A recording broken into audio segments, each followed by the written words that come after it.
जो बालक बन रहा है वह आने वाले लोगों के मानव के दुखों को दूर करेगा और एक धर्म की स्थापना करेगा, एक मानवता का संदेश देगा। इसके बाद जो है स्वप्न में देवदूत ने मरियम को कहा कि जिस बालक का जन्म होगा उसका नाम आप यीशु रखिएगा। इसके बाद उस युग का जन्म बेतालन में होता है। फिर उसकी लीलाएं प्रारंभ होती हैं, स्टार्ट होती हैं और वह जो है आगे जाकर जो है यरूशलेम के नदी के पास एकांत में बैठकर आत्मचिंतन आत्मबोध करके जब अपने बोधिष्ठ को प्राप्त हुए तो उन्होंने 7 मुख्य महत्वपूर्ण अपनी वाणी दी, जिसमें से हम 3 आपको बताएंगे। उन्होंने पहले बताया, प्रथम वाणी में कहा, हे मानव, हम ईश्वर की संतान हैं, आप मेरे शरण में आओ, मैं तुम्हें दुखों से मुक्त कर दूंगा, तेरे पापों का अंत होगा।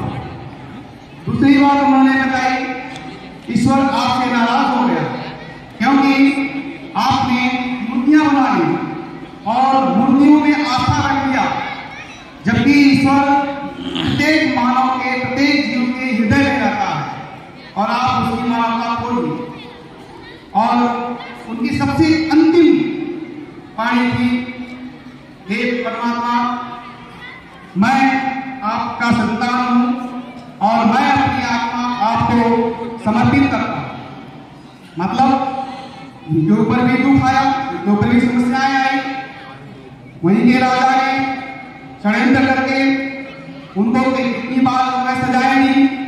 जब वो माने ये बुद्धिमान लोग, धनवान लोग मेरी बात को नहीं सुनते तो गरीबों में चले गए और गरीबों में जाकर के मानव संदेश दिया, ईश्वरी संदेश दियो।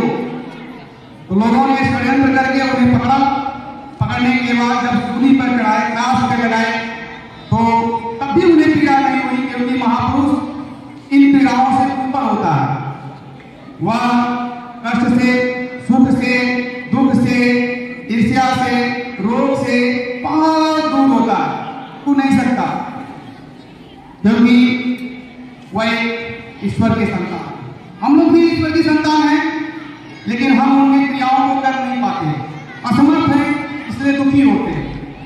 तो उस समय उन्होंने अंतिम वाणी कि प्रभु, मैं अपनी आत्मा आपको सौंपता हूं, जिससे उनकी आत्मा शरीर से आत्मा निकल चुकी। उसके पहले, उसके बाद लोगों ने उनको क्रास पे लगाया और फिर वह जब उनके कुछ शिष्य लोग बहुत दुखी हुए, क्योंकि श्रद्धालु लोग जो होते हैं वह बहुत दुखी होते हैं, वह अपने भगवान को खोना नहीं चाहते, रोने लगे।